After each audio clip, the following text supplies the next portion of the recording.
महामस्तकाभिषेक महामहोत्सव का भव्य आयोजन। पैंठार अतिशय क्षेत्रोद्धारक तप चक्रवर्ती साधना महोदधी परम तपस्वी।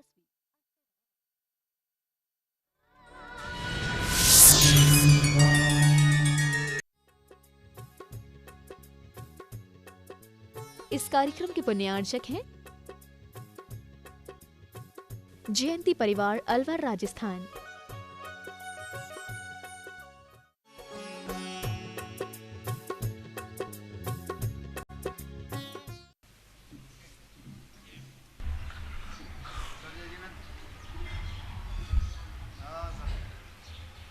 अपरानिक प्रेक्षणा स्वाध्याय विलयम श्री कायुष।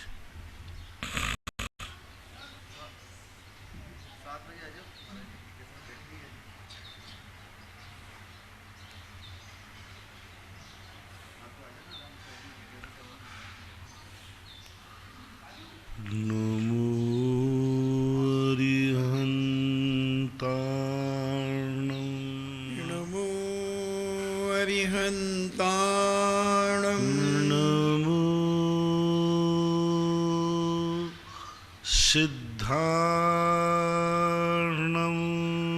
नमो सिद्धार्णम नमो आयर्याणम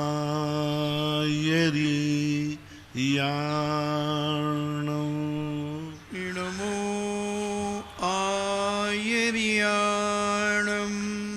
नमो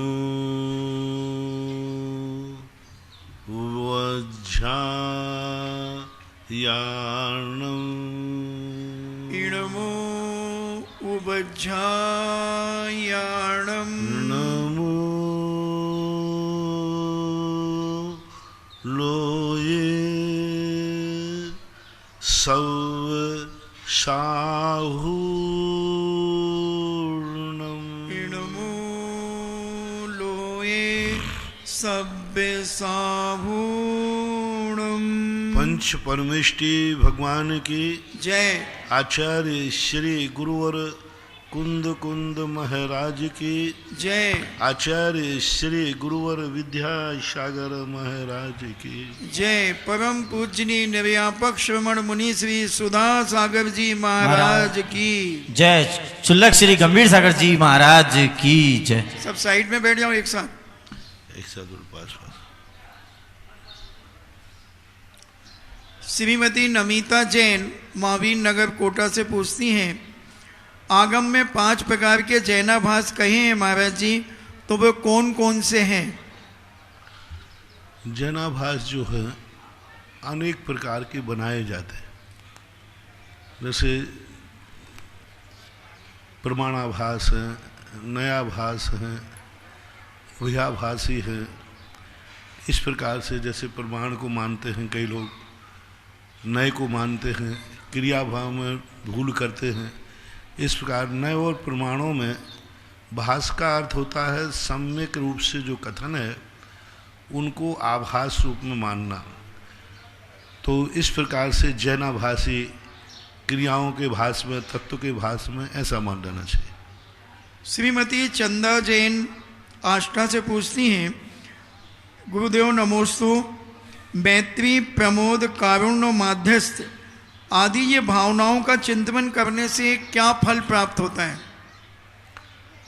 फल की उपलब्धि तो यही सबसे बड़ी है कि मैत्री भाव का चिंतन करने से हम दूसरे को कुछ दे पाएँ या न दे पाएँ, लेकिन सामने वाले से हमें स्वतः ही अपने आप कुछ ना कुछ मिलना शुरू हो जाता है।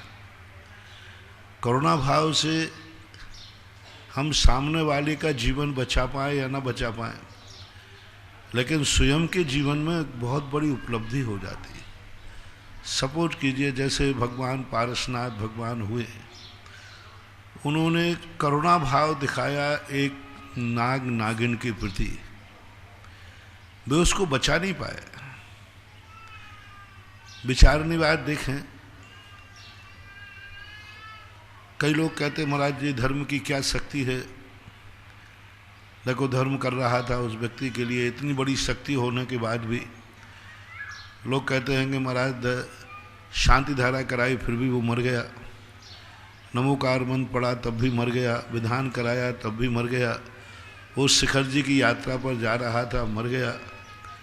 तो ये सारी चीज़ें बड़ी विचित्र हैं। साक्षात पारसनाथ 10 अतिशय को लेके बैठे हैं और उनके सामने नाग नागिन मर रहे, नाग नागिन मर रहे, बताओ। भगवान सामने, वो खुद ही उनको बचाने के लिए, उनको बचाने का भाव कर रहे, बचाने के लिए वो गए, लेकिन वो भी बचा नहीं पाए। तो यहां ये है प्रसंग कि जब किसी की मौत की स्थिति होती है तो इसका अर्थ है नहीं कि हम उसको बचा नहीं पाए तो उसके प्रति करुणा भाव नहीं रखें। हम न बचा पाए लेकिन हमें करुणा भाव रखना चाहिए, बचाने का भाव रखना चाहिए। दुनिया हमारे बचाने से बचने वाली नहीं है, वो तो दुनिया का जो होना है वह तो होगा, कोई नहीं रोक सकता। भगवान के समोषण में जा रहा था मेढक, भगवान के दर्शन करना, साक्षात तीर्थंकर 40 गुणों से संपन्न, तो भी वह एक्सीडेंटल केस हो गया, एक्सीडेंट हो गया, मेढक का हो गया।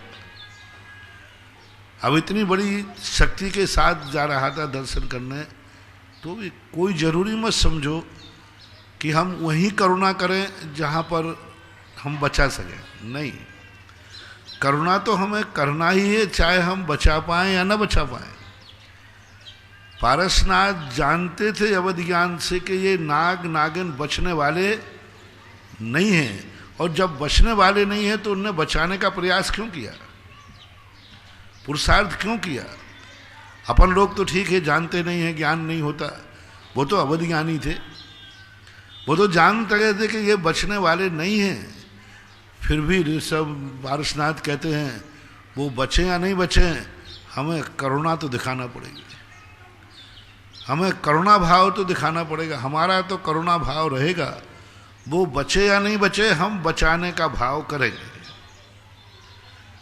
वो मरेगा अपनी किस्मत से, लेकिन मैं तो पूरी ताकत बचाने के लगूंगा। ये है सम्यक पुरुषार्थ। जो लोग कहते हैं कि जिसका जिस समय जैसा होना है वैसा होगा, तो फिर पारसनाथ ने बचाने का भाव क्यों किया। और वो तो अवधिज्ञानी थे और बचा भी नहीं पाए, तो भी उन्होंने करुणा की। उसका परिणाम देखो, भले वो नाग नागिन को बचा पाए या नहीं बचा पाए, लेकिन करुणा को उन्होंने की, मैत्री किया उनके प्रति, तो धर्मेंद्र पद्मावती बनकर उन्होंने जरूर भगवान को बचाया।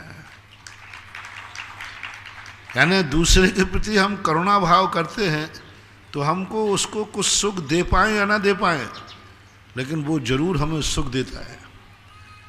हमारे लिए कहीं ना कहीं से वो पॉजिटिव आएगा, कहीं ना कहीं आएगा, भवांतरों में आएगा।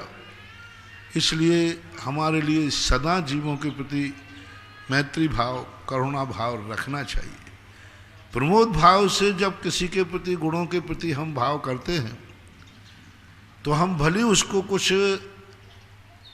वृद्धि करें, हमारे प्रमोद भाव से उसमें कुछ हो या नहीं हो, लेकिन गुणवानों की प्रमोद भाव करने से हमारे अंदर गुण प्रकट हो जाते हैं। हम सदा कहते हैं जिस व्यक्ति के पास जो नहीं है, वो जिसके पास है उसको देखकर यदि प्रमोद भाव करता है तो एक दिन उसके पास भी वह शक्ति आ जाती है। इसलिए ये जो भावनात्मक क्रियाएं हैं, इनमें तो हमें सदा मैत्री, प्रमोद, कारुण आदि भाव रखना ही चाहिए। गौरव जैन केकड़ी, मेरे भगवान के चरणों में अनंत बार नमोस्तु। भगवान, जब किसी को धन वैभव आदि का अभिशाप प्राप्त हो तो उसे वर्तमान में क्या करना चाहिए? अभिशाप किसने दिया तुम्हें? जब तुम्हें ये मालूम चल गया कि तुम्हें अभिशाप है तो पहले उसका नाम भी बताओ, किसने दिया अभिशाप? यह अभिशाप आपको किस कारण हुआ? किसने बताया कि आपको अभिशाप है? जो ये बता सकता है कि अभिशाप है, वो ये भी बता सकता है कि आपको किस कारण से अभिशाप मिला। आपने किस कारण से सामने वाले को दुख दिया और आपको क्या अभिशाप मिला, तो जो कारण पता चलने के बाद उस कारण को हटा देना चाहिए, और जैसे जैसे कारण हटता जाएगा अभिशाप भी हटता जाता है। सुरभि जैन जिला नरसिंहपुर से पूछती हैं, नमोस्तु महाराज जी, कोई लड़की अपने माता पिता की इकलौती संतान हो तो उसे माता पिता के प्रति क्या कर्तव्य करना चाहिए? उसको बेटा बनकर कार्य करना चाहिए, और उसको अपने आप में जहाँ वो अपना, देखो मेरे से पूछते हो तो मैं तो यही कहूँगा, माता पिता की जहाँ बात आ जाए और माता पिता को सुख देने की बात आ जाए तो उसको ब्राह्मणी शूद्री बनकर अपने माँ बाप की रक्षा करना चाहिए। पहली बात, मान लो ये सब नहीं हो सकता है, इतना करना तुम्हारे बस की बात नहीं है, तो पहले ही कह देना चाहिए कि भाई हम 2 माता पिताओं की सेवा करेंगे, एक सास की भी करेंगे और माँ की भी करेंगे, ससुर की भी करेंगे और दोनों पिताजी की भी करेंगे। तो हम वही संबंध करें जहाँ पर हम अपने माता पिता की भी सेवा करने में कोई परेशानी नहीं जाए, और वो तुम्हारे लिए पूरी सेवा करने के लिए अवसर देवें। तो ऐसा अपन को पहले से सोचना चाहिए, कर्तव्य करना चाहिए, क्योंकि चाहे यदि ऐसा होने लग जाएगा तो बहुत सारी जो कन्याओं के प्रति जो द्वेष भाव दुनिया में भरा पड़ा है, क्योंकि जब भी किसी के यहाँ बेटा नहीं होता, बिटियाँ ही होती हैं, तो वो एक ही बात को कोसता है, अब मेरी ज़िंदगी का क्या होगा, बुढ़ापे का क्या होगा, बेटी तो पराए घर की चली जाएगी, हमारा क्या होगा। चाहे भली बेटा भी घर में रह करके वो घर में ना रहे, कोई जरूर नहीं कि बेटा, कोई हमने इकलौते बेटे देखे, अकेला बेटा है लेकिन पिता और माता पिता से उसकी बनती नहीं, बुढ़ापे में भी वृद्ध अवस्था में भी वह अपने हाथ से भोजन पानी बनाते हैं।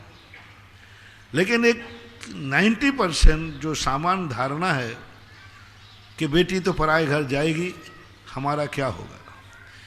यदि ऐसा आदर्श बना दिया जाए, कानून बने, कानून तो है, लेकिन सब बच्चियां एक पहले अपने ससुराल वालों से कमेंट्स करें कि हमार माता पिता के साथ मैं बेटी हूँ, मैं बेटे की तरह अपने माता पिता को रखूँगी, उनकी सेवा करूँगी। यदि इतनी आपकी सब हो तो मुझे लगता है कि बेटी फिर अभिशाप नहीं बनेगी, फिर पिता यही संतोष करेगा, बेटा हो और बेटी बुढ़ापे में तो दोनों काम आ रहे हैं। बल्कि बेटे में फायदा है कि बेटी काम आएगी तो आएगी, कुंवर साहब और काम सेवा करेंगे।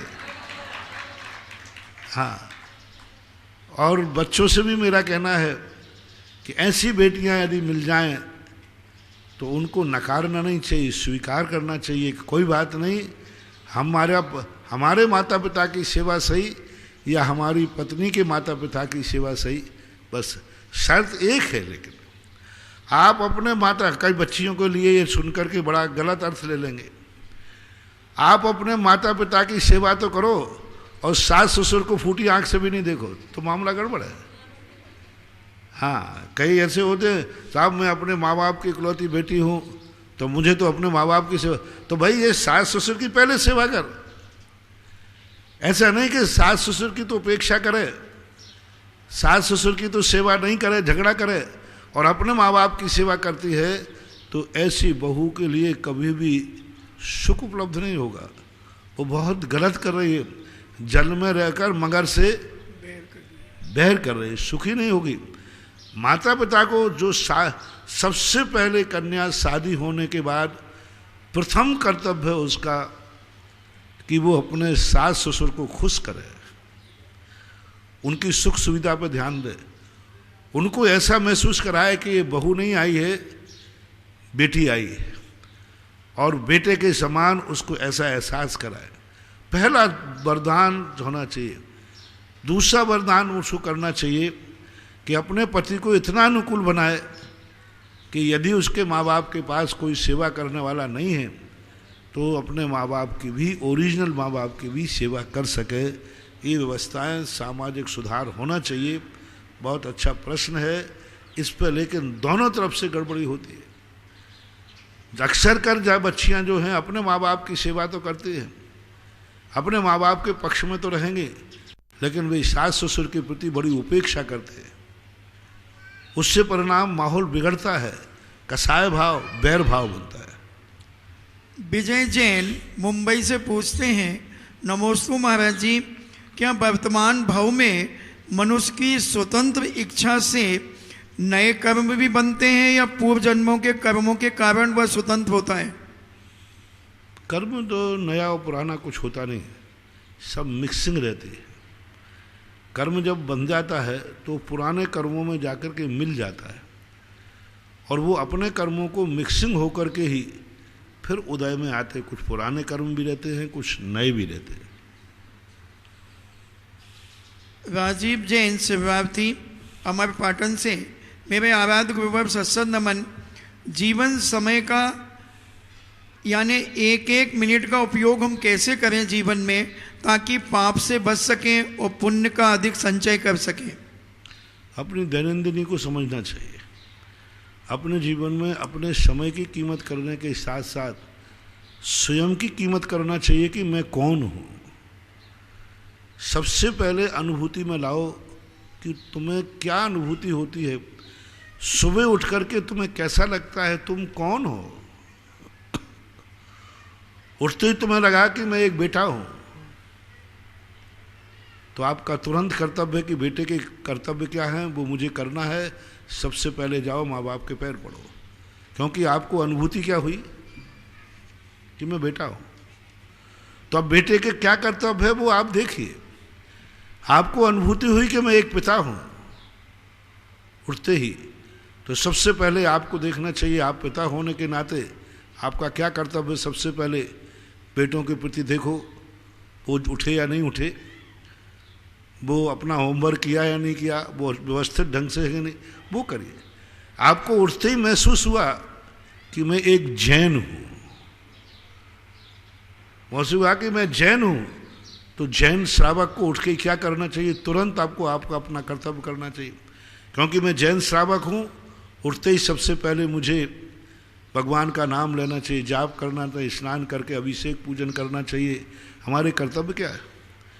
यदि आपने जैन में होकर के फिर आपको अनुभूति हुई कि मैं एक व्यापारी हूँ, तो आपको सोचना चाहिए कि मुझे कौन सा व्यापार करना चाहिए। मैं एक जैन व्यापारी हूँ, मैं एक जैन व्यापारी हूँ, तो मुझे व्यापार को किस ढंग से टैकल करना चाहिए। तुम्हारी अनुभूति क्या है, सबसे पहले व्यक्ति को ये पकड़ना चाहिए कि तुम कौन हो जो तुम्हारे अनुभव में तुम्हें आ रहा है। अब 24 घंटे में तुम क्या क्या हो, विचार करो क्या क्या हो। यदि आप कोई नहीं है, जैसे मैं हूं, उठते ही सबसे पहले मुझे क्या देखना है, मैं कौन हूं, मुनि हूं। तो उठते ही मुनि का काम क्या है, मैं मुनि हूं, मुझे मालूम है। उठते ही सबसे पहले मुनि हूं, मुझे प्रतिक्रमण करना है, मुझे सामायिक करना है, मुझे स्थिति करना है। मैं जब चल रहा हूं मुझे नीचे देख के चलना है, मैं बैठ रहा हूं मुझे पीछे लगाना है, मैं हार करने गया हूं मुझे होश में रहना है। मैं कौन हूं, मुनि, मुझे खड़े होकर हार लेना है। देखना, अब तुम्हारे लिए भी भोजन करने गए और मैं भी गया। अब उस समय मुझे भोजन करते समय ध्यान रखना मैं कौन हूं, मैं मुनि हूं। तो मुनि को कैसे खड़े होकर हार लेना है, देख के हार लेना है, बख्शा बख्शा लेना है। तो 24 घंटे में आपको इतने पहले अपना समय का सदुपयोग करने के पहले आपको ये विचार करना पड़ेगा आप कौन हैं, किस समय आपको क्या अनुभूति होती है, मैं इस समय कौन हूँ। मुझे तो बहुत कम अनुभूति होती है, क्योंकि मैं तो 24 घंटे एक ही अनुभूति होती है कि मैं मुनि हूँ बस। इससे ज़्यादा तो मुझे ज़्यादा अनुभूति होती नहीं। तुम लोग आ जाते हो तो अनुभूति होती है कि हाँ ये श्रावक हैं और मैं मुनि हूँ, इनके प्रति भी वात्सल भाव रखो। उस समय गुरु का बात याद आ जाए तो मुझे याद आ जाता है कि गुरु हैं तो मेरा क्या कर्तव्य है, मैं मुनि हूँ, वहाँ भी मुनि हूँ। लेकिन तुम्हारा मामला बड़ा टेढ़ा है। मुझे तो 24 घंटे में 100 में से 99 बार कोई भी क्रिया में एक ही बात ध्यान रखना है, मैं मुनि हूँ। बस ज़्यादा ध्यान नहीं रखना। उठते बैठते खाते पीते चलते समय क्या ध्यान रखना है कि मैं उठूंगा, पीछे उठाना है, क्योंकि मैं मुनि हूँ। अब तुम्हारी बेटा बहुत परेशानी है। तुम 24 घंटे में क्या क्या हो नोट करो। पहले तुम एक रूप नहीं बना सकते। तुम बताओ क्या हो। 24 घंटे में तुम फिर वही बने रहना। क्या हो? तुम कहो मैं जैन श्रावक हूं, नहीं चलेगा। बेटा गोदी में बैठा है, तुम्हारा जैन श्रावक से कहा नहीं, तुम एक बाप हो। वो कह रहा मुझे सुसु कराने ले चलो। अब देखो, जैन श्रावक तुमने कहा कि मैं जैन श्रावक हूं और बेटा गोदी में है और उसको सुसु जाना है, तो आपको क्या करना पड़ेगा? आप बदल गए ना कि अब आप कौन, कहाँ जा रहे हैं? बोले महाराज सुसु कराने। अरे तू तो कह रहा था मैं तो आपका भगत हूं, भगत सुसु कराता है क्या? अरे महाराज जी मैं भगत नहीं हूं, इस समय में बाप हूं। अब ऐसे तुम्हारे कितने रूप हैं दिन भर में, आप देख लीजिए कितने रूप। गृहस्थ कभी एक रूप में रह ही नहीं सकता। यदि एक रूप में रहेगा उसकी गृहस्थी चल ही नहीं सकती। तो अब उसे कितने रूप धारण करना पड़ते हैं, उतने पुराणों का ज्ञान तुम्हें होना चाहिए। मुझे तो एक ही पुराण ज्ञान करना है। कौन सा पुराण? मुनि पुराण। बार वो पढ़ करके मजा है आराम से। तुम्हारा नहीं चलेगा। तुम्हारे लिए कितने पुराण पढ़ना दिन भर में। उधर दुकान पे बैठे हो, व्यापारी का पुराण पढ़ो, कैसे करना ग्राहक के साथ। उधर घर में जाते ही आपको मम्मी पापा मिल गए, पापा बेटा पुराण हो गया। आप लोग पति पत्नी हो, पति पत्नी पुराण पढ़ो, क्योंकि वहां एक सा काम नहीं चलेगा तुम्हारा। तुमने बाप पुराण पढ़ लिया, पिता पुराण पढ़ लिया और पति पुराण नहीं पढ़ा तो फिर क्या होगा तुम्हारा? कुछ नहीं। अच्छा तुमने सारे पुराण पढ़ लिया, ब्याई जी पुराण नहीं पढ़ा तो अब ब्याई जी आ गए। अब तो नहीं साहब मैं तो महाराज का भगत पुराण हूं, मैं तो भगवान का भगत हूं। ब्याई जी कहते तू भगत है तो है, मेरा ब्याई जी भी तो है, कम से कम मुझे जय जिनेन तो कर। अब आपको ब्याई जी पुराण पढ़ना। तो गृहस्थ के जीवन में सबसे बड़ा समय का सदुपयोग करने का बात है कि वह पहले ये अपनी डायरी बनावे कि मैं 24 घंटे में कितने रूप धारण करना पड़ते हैं मुझे अपना किस किस की अनुभूति करना, और उनके अनुसार अपने जीवन को ढाले तो गृहस्थी सुव्यवस्थित चल सकती है। अन्यथा गृहस्थी बिगड़ जाएगी, सब कुछ बिगड़ जाएगा। श्रीमती प्रियंका जैन इंदौर से पूछती हैं, नमोस्तु महाराज जी, यदि भाव अच्छे हों और कर्म अच्छे हों लेकिन वाणी खराब हो तो उससे संबंध बिगड़ जाते हैं, तो महाराज जी वाणी में संयम कैसे रखें? वाणी का संयम तो सबसे बड़ा एक ही है कि जब हमें संबंध नहीं बिगाड़ना है तो वाणी को तो कंट्रोल करना ही पड़ेगा। अब वाणी का तो कंट्रोल एक ही हो कि जब दो प्रकार के लोग, एक तो पहले ही चेत जाते हैं और एक बाद में चेतते हैं जब उसका दुष्परिणाम भोगना पड़ता है। तो पानी के कारण से जो दुष्परिणाम होते हैं उनको बोलने के पहले याद रखो कि मैंने ये बोला, इसका क्या हश्र होगा, इसका क्या परिणाम निकलेगा, कैसे इसके लिए हम फिर इसका जो परिणाम होगा वो कैसे भोगेंगे। द्रौपदी ने एक शब्द बोल दिया, परिणाम नहीं सोच पाई कि इसका परिणाम क्या निकलेगा। उस एक वाक्य के कारण से द्रौपदी ने फिर जिंदगी में कभी भी अपनी वाणी को कभी नहीं हुआ, वो कांपती थी द्रौपदी। मेरे एक शब्द ने महाभारत खड़ा कर दिया। मेरे एक शब्द ने हमें, हमारे सारे परिवार को राज दरबार में, मेरे एक शब्द ने मुझे राज दरबार में भी अपमानित होना पड़ा। एक शब्द के कारण कांप गई द्रौपदी, मेरे एक वाणी के कारण से। जब दुर्योधन ने उसके चीरहरण का आदेश दिया, तब उसने कभी कल्पना नहीं की थी कि मैंने जो बात कहा, अंधे के पुत्र अंधे होते।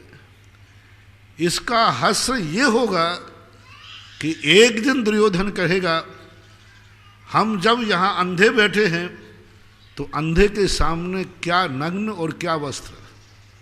अंधे हैं, अंधे हैं तो वस्त्र क्यों पहनने हैं, और अंधे नहीं है तो तूने अंधे मुझसे क्यों कहा। क्या द्रौपदी ने सोचा था कि यह कसाय एक दिन हमारे जीवन में इतने अनर्थकारी बनेंगे। उसके बाद द्रौपदी कांप गई, कभी भी मौन अधिक रहती थी, क्योंकि मैं इसलिए हमेशा कोई वाणी बोलने के पहले सोचना कि यदि इसका साइड इफेक्ट हुआ तो कहाँ तक जा सकता है, कहाँ तक हद जाता है। कोई भी बोलने के पहले सोचो, मैं बोल रहा हूँ, लेकिन यदि इसका साइड इफेक्ट हुआ, नहीं हुआ कोई बात नहीं, लेकिन साइड इफेक्ट हुआ तो क्या उस साइड इफेक्ट को संभालने की औकात है। कोई भी चीज देखना,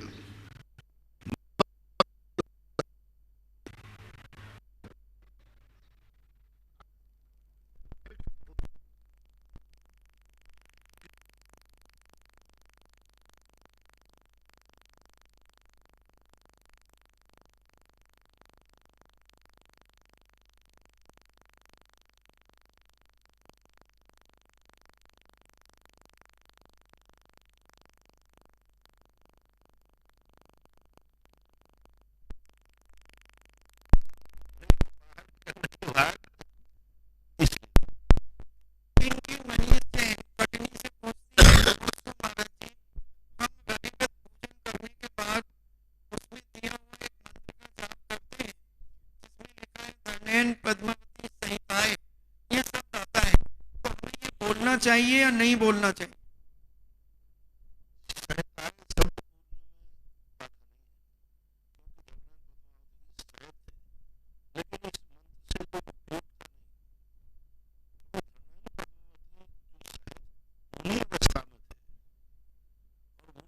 के रूप को बता देते हैं, ठीक है, इसमें कोई दोष भी नहीं है।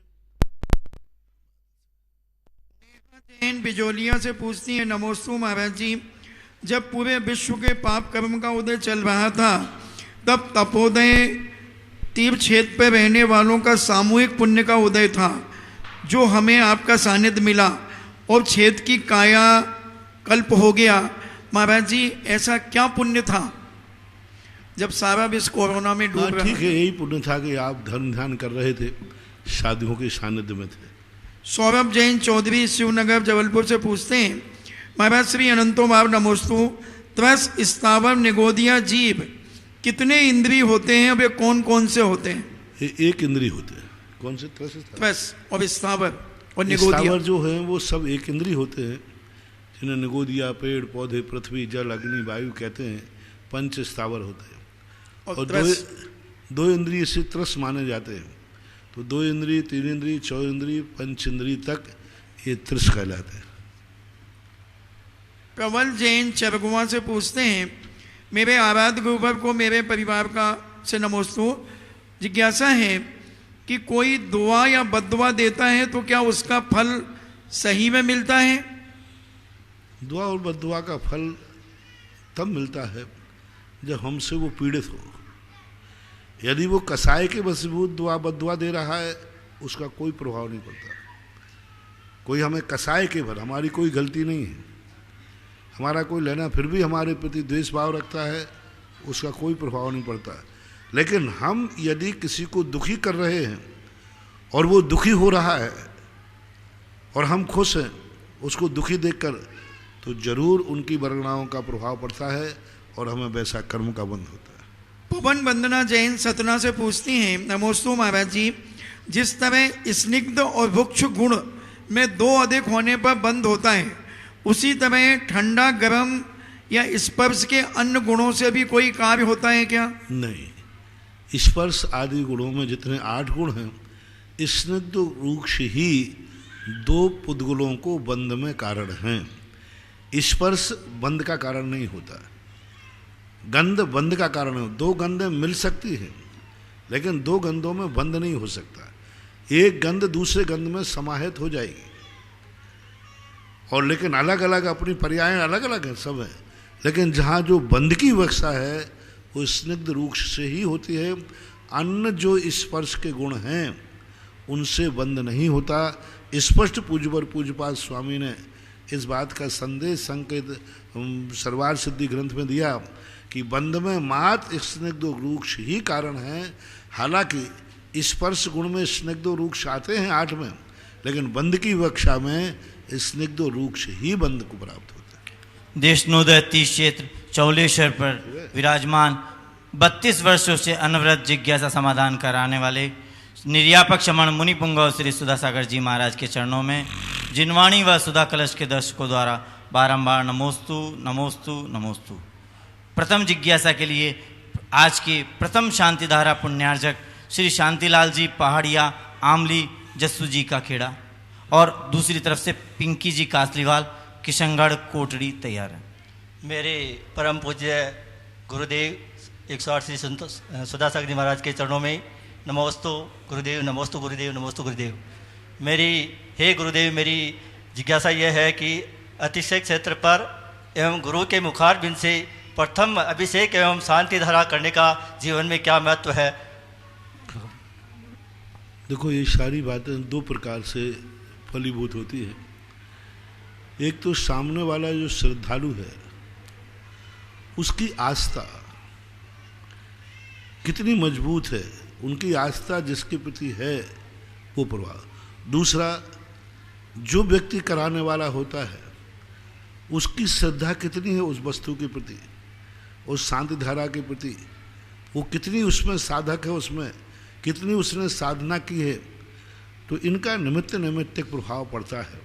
और प्रथम की बात तो हमने कल ही बताई थी, कल भी प्रश्न आया था कि वस्तुतः 24 घंटे के अंदर जो वर्गणाएं उसमें समाहित होती हैं उनका प्रथम अभिषेक करने वाला उसका अधिकारी होता है। भौतिक रस संरचना भी होती है और धार्मिक आध्यात्मिक शक्तियाँ भी प्राप्त होती हैं, तो इनके प्रभाव तो पड़ते ही हैं। गुरुदेव, मेरा एक प्रश्न और यह है, आकाश द्रव्य में अनंतानंत जीव एवं पद्गुल कैसे निवास कर लेते हैं? आकाश द्रव्य में अनंत जीव, उसकी अवगाहना शक्ति है। प्रत्येक द्रव्य में अवगाहनत्व एक नाम का गुण होता है जो एक दूसरे को अवगाहन देना ही पड़ता है। अपने आप वो स्वभाव से है। आकाश द्रव्य में ही नहीं है, धर्म द्रव्य में भी है, काल द्रव्य में भी है, पुद्गल द्रव्य में भी है, जीव द्रव्य में प्रत्येक द्रव्य में एक सामान्य गुण होता है अवगाहनत्व। दूसरे में अवगाहन उसको देना ही पड़ेगा, वो किसी को रोक नहीं सकता। जैसे आपके सार्वजनिक स्थान होते हैं, वहाँ पर हर व्यक्ति को, सार्वजनिक स्थान पर हर व्यक्ति बैठता है, वहाँ कोई किसी को रोकने का अधिकारी नहीं होता। एक व्यक्तिगत स्थान होता है, एक सार्वजनिक होता है। सार्वजनिक में सब आकर के बैठते हैं, तो ये अवगाहनत्व नाम का जो गुण है उस कारण से यह शक्ति आती है। जिनको भी देशनोदय तीर्थ क्षेत्र पर शांति धारा ऑनलाइन करानी हो या परिवार के साथ यहाँ पर पधार कर शांति धारा करानी हो, तो वो अपना शांति धारा के लिए नाम भेज सकता है। आपके स्क्रीन पर कमेटी के नंबर आ रहे हैं, वो उस पर भेज सकता है। यहाँ पर शांति धारा के लिए तीर्थ रक्षक भी है, जो महाराज श्री के आशीर्वाद से योजना चल रही है 1,11,000 में। उसमें आपका पूरे परिवार का नाम शांति धारा में एक दिन बोला जाएगा वर्ष में, और वो अभी पूज्य सुधा सागर जी महाराज विराजमान हैं तो उनके मुखारविंद से बोला जाएगा। और जिनको भी ये शांति धारा 8:45 पर पारस चैनल पर और जिनवाणी चैनल पर 10:40 पर आपको दिखाई जाएगी। तो आप ये अपने भगवान मूल नायक भगवान की शांति धारा आप देखने का सौभाग्य प्राप्त कर सकते हैं। श्री पिंकी जी लोहाड़ी कासलीवाल और इनके पश्चात प्रवीण जी जस्सू जी का खेड़ा तैयार है। महाराज जी के चरणों में त्रिबार नमोस्तु। महाराज जी, मेरी जिज्ञासा यहाँ बैठी और जो भी मुझे देख पा रही है और सुन पा रही है, हर लड़की, हर पत्नी और हर माँ की तरफ से है कि महाराज जी, मैं जन्म से किसी की बेटी और हमेशा रहूँगी, और धर्म से किसी की पत्नी बनूँगी, और कर्म से किसी की माँ कहलाऊँगी। लेकिन इन सारे फेजेस में मैं अपनी पहचान और अपने वर्चस्व को साथ लेकर इन सारे रोल को कैसे निभाऊंगी?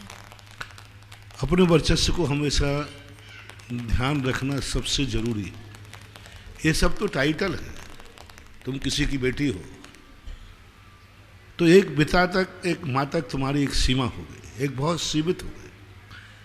तुम एक पत्नी हो, बनोगे, बन जाते हो, एक पुरुष तक सीमित हो गई, एक माँ है, एक बेटे तक सीमित हो गई। इतना ही तुम्हारा व्यक्तित्व है क्या? इतनी ही तुम्हारी जिंदगी है क्या? ये तो पराधीन हुआ। बस यहीं से तो धर्म की शुरुआत होती है। जब तक व्यक्ति अपने संबंध का अस्तित्व मानता है कि मैं एक बेटी हूँ, मैं एक पत्नी हूँ, मैं एक माँ हूँ, मैं फलानी हूँ, ये तो एक सीमित दायरे हैं। ये संबंध नहीं है, ये समस्याओं का समाधान है। ये तो समस्याएं हैं, क्योंकि इनके बिना हमारी जिंदगी चलती नहीं है, इसलिए इन संबंधों को जोड़ना पड़ता है। ओरिजिनल हमारा व्यक्तित्व इनसे बहुत बड़ा है, बहुत बड़ा है। वह सोचना चाहिए और हम उसको बढ़ाएं। इसके दो तरीके होते हैं। एक तरीका है कि जो तुम संबंध बनाना चाहते हैं, यदि आध्यात्मिक तुम्हारा गति नहीं है तो आप जिसकी बेटी हैं, आप माँ की संख्या बढ़ाएं, माँ की संख्या बढ़ाएं। आपको जिसने जन्म दिया है उस माँ के साथ साथ माँ की संख्या बढ़ाएं। यानी आपका सोच इतना दिखने लग जाए, जो भी आपको अपने उम्र से बड़ी दिखे उस सब में माँ दिखने लग जाए। ये माँ का विस्तार है।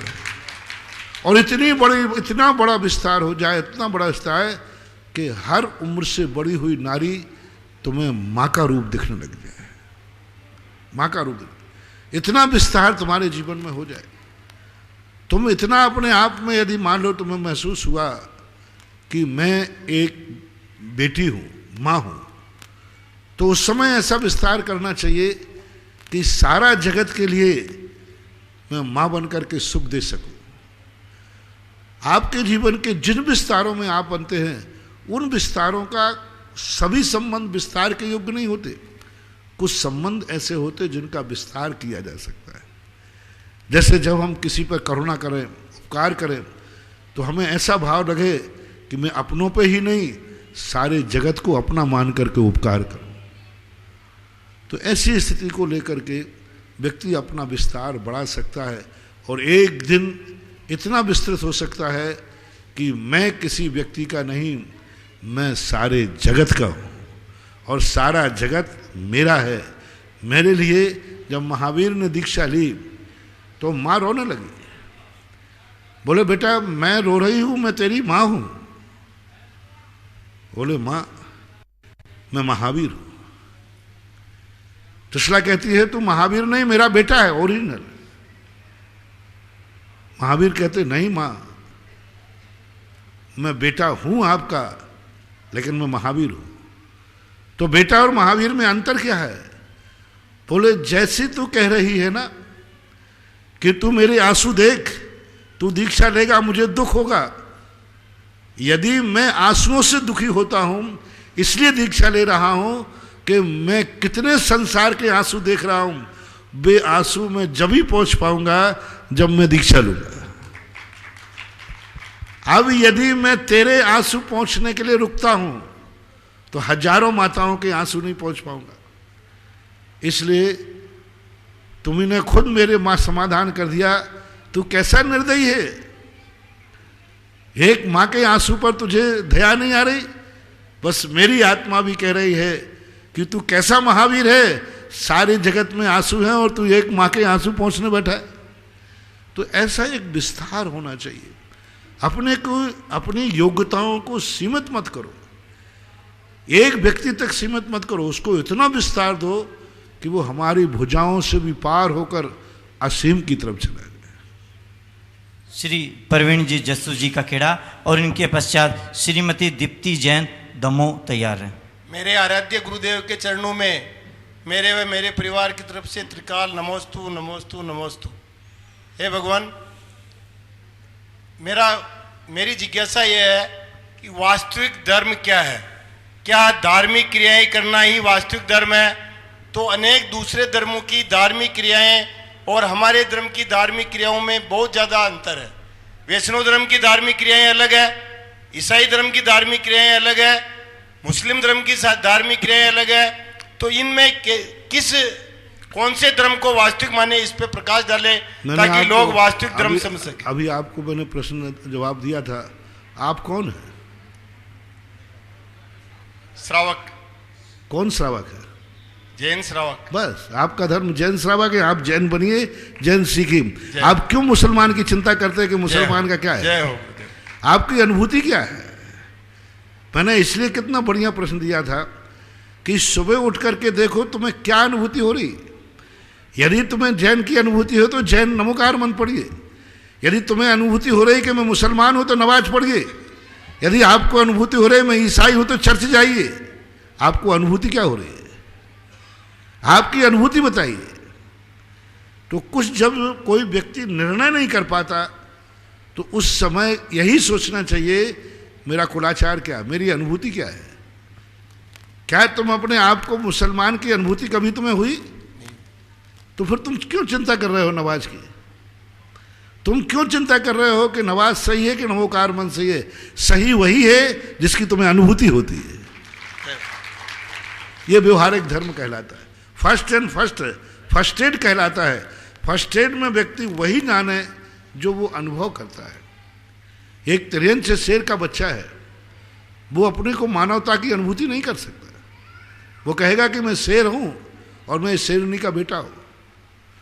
तो हमेशा प्रारंभ में यही देखा जाता है कि आपकी अनुभूति क्या है। यदि आप दूसरों की तरफ देखने का प्रयास करोगे तो दूसरे की अनुभूति अपने हिसाब से होगी, तुम्हारे अपने हिसाब से होगी।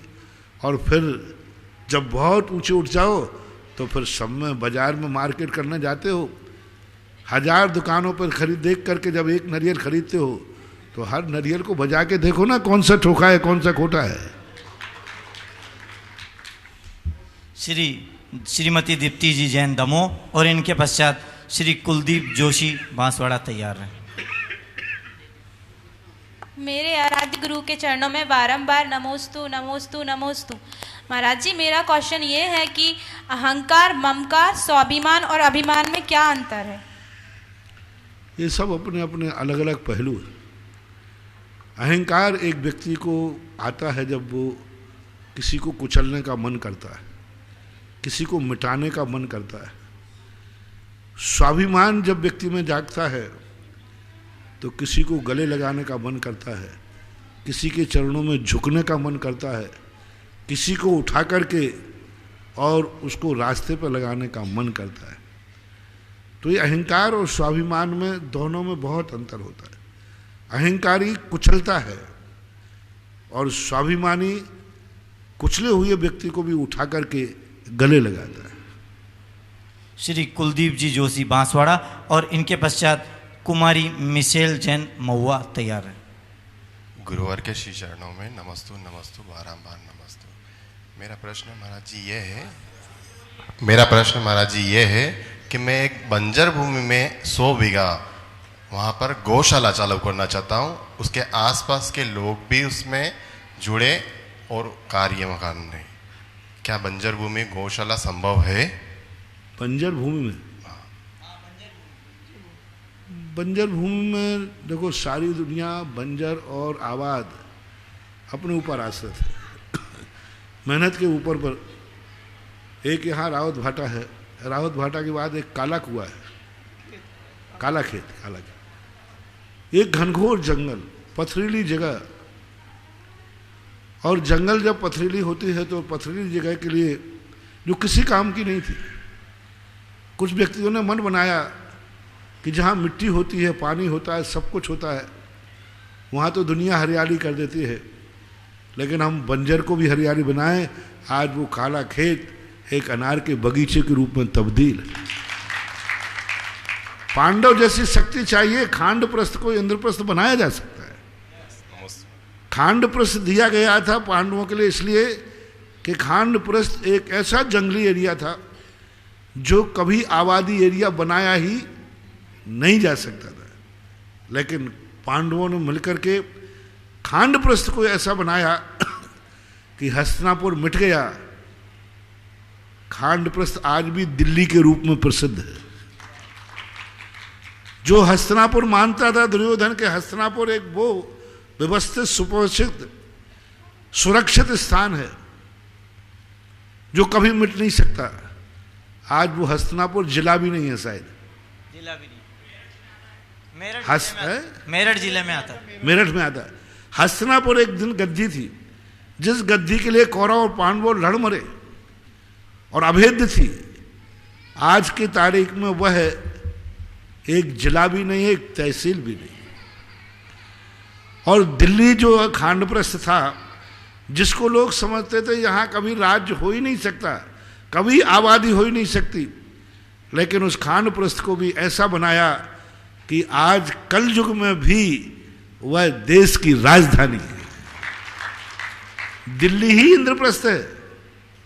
दिल्ली का शास्त्रों के अनुसार इंद्रप्रस्थ है जो आज भी देश की राजधानी है। तो मेहनत और परिश्रम जहाँ होता है वहाँ कोई बंजर नहीं रहता। मैंने कहा ना, पुरुषार्थ करने वाला भाग्य की लकीरें नहीं देखता है, वो तो लकीरें अपनी पुरुषार्थ से बना लेता है। कुमारी मिशेल जैन महुआ और इनके पश्चात मास्टर संतोष जैन मानपुरा तैयार है। मेरे और मेरे परिवार की तरफ से त्रयवार नमस्तु महाराज जी। पंच कल्याण में भगवान जी के कपड़े और मुकुट उतारते हैं, वो घर पे आ जाते हैं, तो उनका क्या करना चाहिए? क्या क्या? पंच कल्याण में भगवान जी के एक सगुन है, शुभ के रूप में है। अपने हाथ में जो आपका स्थान, उचित स्थान हो, तिजोरी आदि स्थान हो, उसको एक शगुन के रूप में रखा जाता है। रखने कोई बात नहीं। कितनी मर्यादा रहती है उसकी? कितनी मर्यादा रहती है? कोई मर्यादा नहीं, जब तक सुरक्षित है तब तक मर्यादा है।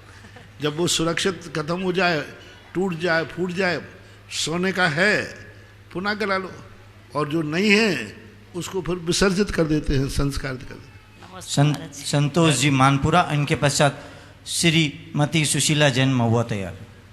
मेरे इष्ट गुरुदेव के सत्संग चरणों में कोटिशय नमोस्तु नमोस्तु नमोस्तु।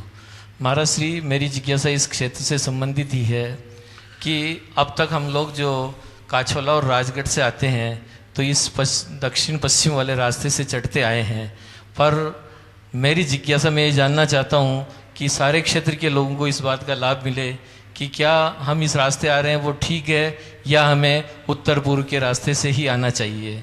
अभी मैं ठीक और सही के संबंध में सब अभी प्रोसेस में कार्यवाही चल रही है।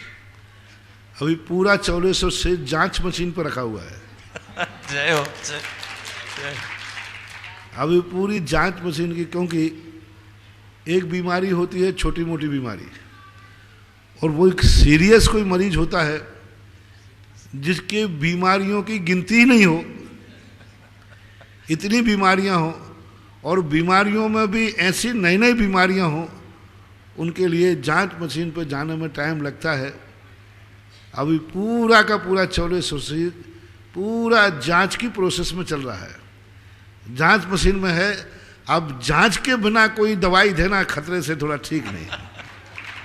अच्छा डॉक्टर होता है, पहले मर्ज की जांच करता है, रोग को पकड़ता है, रोग के बाद भली 4 दिन लेट सही, लेकिन रोग जानने के बाद दवाई देंगे तो थोड़ी सी दवाई में बीमारी चली जाएगी, और बिना जांच के जल्दी में दवाई दे गई और बीमारी दूसरी हुई और दवाई गलत लग गई, दूसरी चली गई, तो फिर उसके साइड इफेक्ट को कौन निकालेगा? इसलिए सब कुछ देखो क्या होने वाला है, सब कुछ सबके सामने आ जाएगा, वास्तु के वैद्य आप बैठे हैं तो निश्चित रूप से महाराज जी हम यही चाहते हैं कि अधिकतम निराकरण हो। मैं सब जानता हूं, लेकिन पहले जांच तो पकड़ूं। जांच के बाद ही तो दवाइयां तो सारी हैं।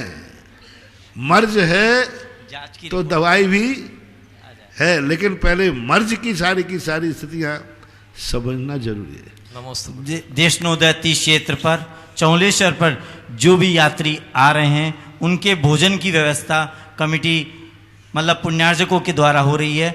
जिनको भी पुण्यार्जन करना हो 51,000 रुपये एक समय का भोजन का राशि रखी गई है। वो आप अपना नाम अब भेज सकते हैं। आपका नाम जिज्ञासा समाधान में बोला जाएगा और आपका फ्लैक्स पूरे परिवार का नाम का भोजनशाला में और प्रवचन पंडाल में लगेगा। जो भी हो वो अपना नाम लिखा सकते हैं। श्रीमती सुशीला जी जैन महुआ और इनके पश्चात श्री अमोलोक जी गोदा मांडलगढ़ तैयार है। नमोस्तु गुरुवर। नमोस्तु। क्या कारण है? मिथ्या दृष्टि 9वें ग्रह तक ही जाते हैं और व्रती और महाव्रती 16 स्वर्ग तक जा सकते हैं। मिथ्या दृष्टि 9वें ग्रह तक चले जाते हैं और व्रती महाव्रती नहीं, ऐसा नहीं है। द्रव्य महाव्रती जो हैं वे तो 9वें ग्रह तक ही जाते, बल्कि महाव्रती तो सर्वार्थ सिद्धि तक जाते।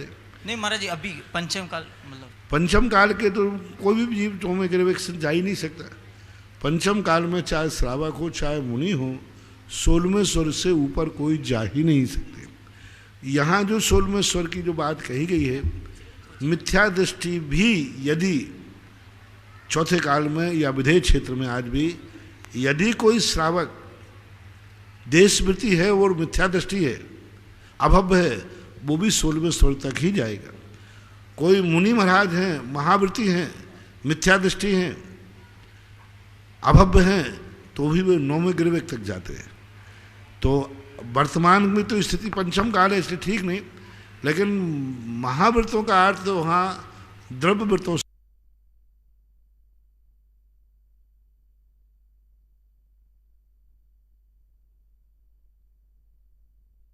भी प्रसंग बताया कि सबसे पहले उसको ये देखना है कि मेरे में जो गुण है मैं कौन हूँ, और जो अनुभूति तुम्हें हो रही है वो अनुभूति स्व सापेक्ष है कि पर सापेक्ष। मान लीजिए तुम्हें अनुभूति हुई कि मैं माँ हूँ, तो आपको तुरंत अनुभूति होना चाहिए क्या जो मुझे माँ की अनुभूति हो रही है यह मेरे सापेक्ष है या बेटे के अधीन है। किसके अधीन है? बेटे के अधीन है। तो बेटा जब पराधीन है तो इसका अर्थ है कि मेरे लिए जो अनुभूति हो रही है यह भेद विज्ञान से बिल्कुल भिन्न है और मुझे सोचना चाहिए। तो जो अनुभूति है वो उस समय हमें विचार करना है कि अनुभूति पर सापेक्ष है या स्व सापेक्ष। पर सापेक्ष है तो ये अनुभूति स्थायी नहीं है, यह अनुभूति कभी भी खत्म हो सकती है। यह अनुभूति या तो मैं मरण को प्राप्त हो जाऊं तो बेटा रह जाएगा, मैं कहाँ जाऊंगी? मैं कहाँ जाऊंगी? बेटा तो यहीं रह जाएगा, अपनी आयु का समय आ गया।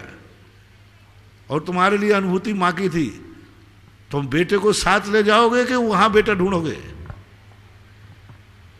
वो साथ जाने वाला है नहीं। तो अब उस समय भेद विज्ञान हमें करना है कि ये जो अनुभूति हमें हुई है ये अनुभूति तात्कालिक है, त्रिकालिक नहीं है। मैं इससे भिन्न हूं, मैं मां से भिन्न हूं, क्योंकि मां की अनुभूति बेटे के अधीन है और बेटा मेरे तात्कालिक इस पर्याय का है, त्रिकालिक हम नहीं ले सकते।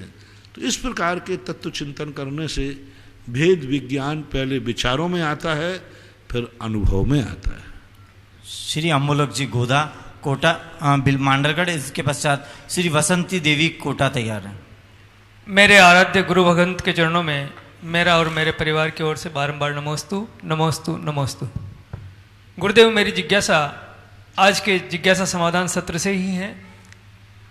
जब मनुष्य के भाव भी शुद्ध हैं, कर्म भी शुद्ध हैं, तो उसकी वाणी दूषित कैसे हो सकती है? अगर दूषित होती है तो वो क्यों? भाव भी अच्छे हैं, कर्म भी अच्छे हैं, तो उसकी वाणी दूषित कैसे हो सकती है?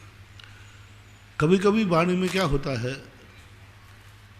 कि वह शब्दों के अर्थ को समझ नहीं पाता। वो अच्छे के लिए बोलता है लेकिन सामने वाले को उसका बुरा लग जाता है। स्वयं का भाव अच्छा है, भाव हमारे हाथ में है कि हमारे भाव बहुत अच्छे हैं, लेकिन शब्द तुम्हारे मुख से निकला है, कान तो उसका है ना, मन तो उसका है। उसने उस शब्द का क्या अर्थ लिया, उसने उस शब्द को फीलिंग कर लिया कि यह शब्द आपने जो बोला मुझे बहुत बुरा लग रहा। भाई मैंने आपके लिए नहीं, बुरे के लिए नहीं बोला था, आपने बोला या नहीं बोला, मुझे तो बुरा लगा। तो अब हमें वो भी देखना है कहीं हमारा अच्छा शब्द भी कहीं दूसरे को दुखी तो नहीं कर रहा है। और वो दुखी होने वाला व्यक्ति कौन है, वो भी अच्छा इंसान है। एक बेटे को यदि तुमने थोड़ा कठोर शब्द बोल दिया, उसको दुख हुआ, उसका दुख का मतलब नहीं क्योंकि आपका अभिप्राय अच्छा है। तो बुरे शब्द के दो रूप होते हैं, एक तो अपने सापेक्ष होता है और एक पर सापेक्ष होता है। पर सापेक्ष होता है, अब मालूम था एक भाभी देवर से मजाक कर सकती है, द्रौपदी भाभी थी और दुर्योधन देवर था। भाभी और देवर में हंसी मजाक चल सकता है, चलता है, लेकिन वो नहीं समझ पाई द्रौपदी कि देवर के साथ मेरा देवर दुर्योधन भी है। अब वहां देवर पद तो गौण हो गया और दुर्योधन पद जाग गया, और उस दुर्योधन के कारण से उसने ये नहीं समझा कि भाभी ने तो मजाक की है, और हंसी ही की थी, मजाक ही की थी। कौन मजाक नहीं करता, चलते हुए कोई गिर जाए तो हंसी मजाक हो ही जाता है। लेकिन उसने ना तो द्रौपदी में भाभीपना देखा, ना उसको ये अनुभूति हुई कि मैं देवर हूं, उसको ये अनुभूति हुई कि हस्तिनापुर के राजकुमार की मजाक हुई है और एक तुच्छ नारी ने की। अब देखना, अनुभूति की बात देखना। जिस समय द्रौपदी मजाक कर रही थी उस समय दुर्योधन को क्या अनुभव हो रहा था कि मैं कौन हूं? राजा का बेटा महसूस हो रहा था। यदि उस समय उसको यह अनुभव होता कि मैं एक देवर हूं और इस सामने जो मजाक कर रही है मेरी भाभी है, झगड़ा होता ही नहीं, खत्म हो जाता है। भाभी देवर मजाक चलती है। लेकिन दुर्योधन को उस समय ये नहीं आया कि मैं देवर हूं, उसको ये आया कि मैं हस्तिनापुर का राजकुमार हूं। और हस्तिनापुर के राजकुमार के सामने एक नारी की ये मजाक, उसको भाभी नहीं दिखी। द्रौपदी को उसको नहीं दिखी द्रौपदी मेरी भाभी है, उसको दिखी एक नारी है। नारी और हस्तिनापुर के राजकुमार के साथ ऐसी मजाक, बात खत्म हो गई, झगड़ा हो गया। तो हमें बोलते समय ये ध्यान रखना है कि सामने वाला क्या मेरे संबंध की अनुभूति करेगा, क्या बोलते समय मुझे वो भाभी मानेगा, क्या वो मानेगा कि मैं देवर हूं?